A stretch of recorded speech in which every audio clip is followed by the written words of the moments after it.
Hi everyone, thank you for joining me today. Today I want to talk about the delicate line between the world of research and the world of spirit and why it is important to talk about it.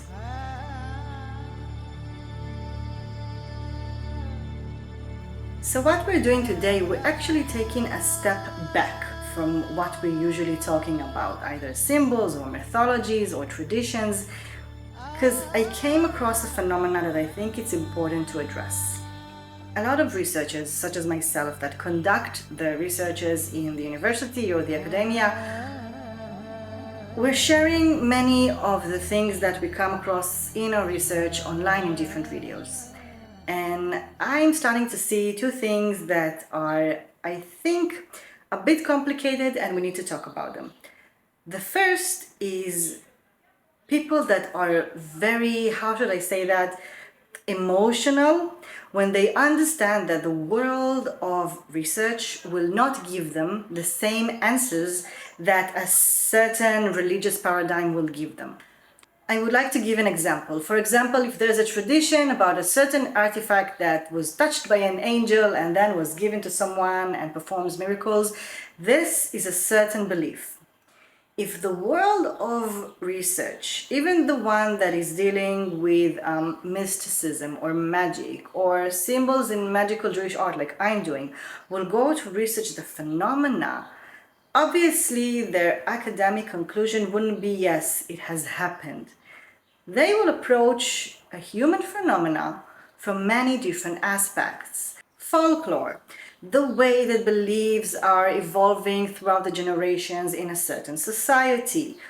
Artistic symbols that you can find on the artifact. It will try to understand that as an artistic phenomena, a historical one, or perhaps something coming from the world of anthropology. But the academic conclusion wouldn't be similar to the religious one or the spiritual one.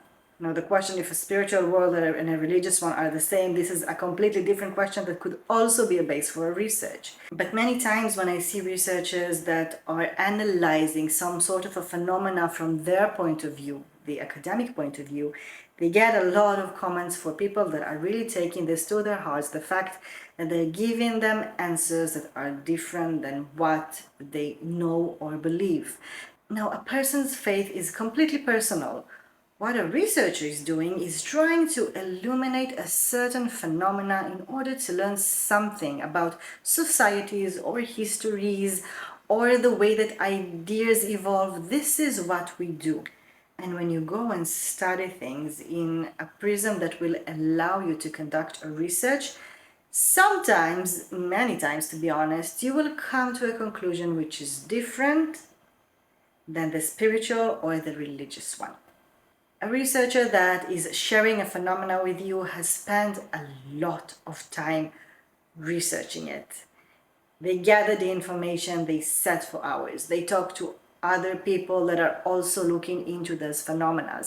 And then I see a lot of people saying, you are no authority to talk about this, who the hell are you to say that? Listen, they are not here to argue with a certain thing that you believe in.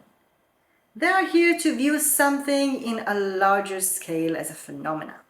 Even in our personal life, we're people behind our research. We have a lot of things that we believe in or don't believe in a way that we live our lives, and we are required to do a certain separation between our personal life and our personality as a researcher. I can meditate before I go to sleep with every supernatural thing that I find relevant for my personal life, but when I wake up in the morning and I go to university and I'm sitting there to write my research and to go over everything, me as a researcher is the one that is taking the stage, is stepping up to the stage in order to be able to do what I do.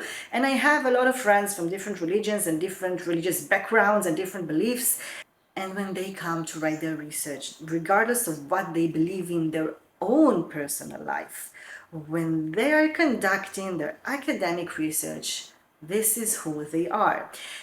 And if we cannot understand this fine line that separates the world of spirit, okay, spiritual beliefs, and the world of academia, then there's no point looking for answers in the academic world, but because it wouldn't give you necessarily the answer that you want to hear.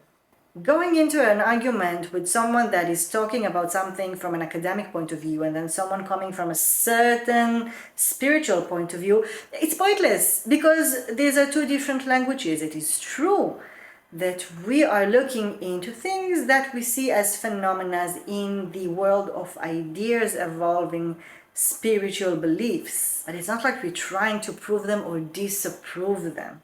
This is not what anyone is doing. We are conducting historical research. And then another phenomenon that I came across recently is that we have people either in talkbacks or emails or even calling us sometimes asking us if we believe that a certain object, a certain practice or ritual has power. Okay, look.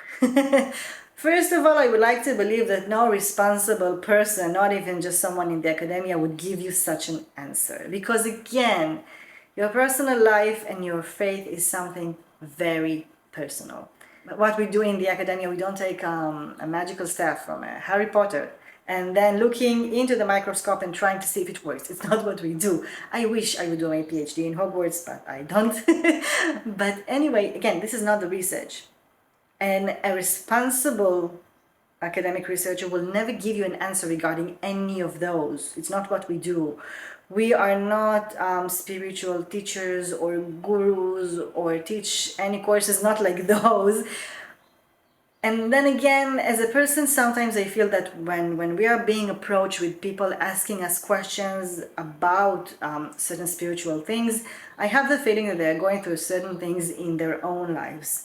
We are not psychiatrists, we are not therapists of any kind, so it's not an answer that someone responsible will give you. I would like to believe that someone would not give you this answer. And this is maybe also a place to say that the internet today is full of a lot of things and a lot of people, okay? Even me, because my research is dealing with mysticism and magic, whenever the algorithm see that I'm in, it sends me almost automatically to very weird places on TikTok and YouTube.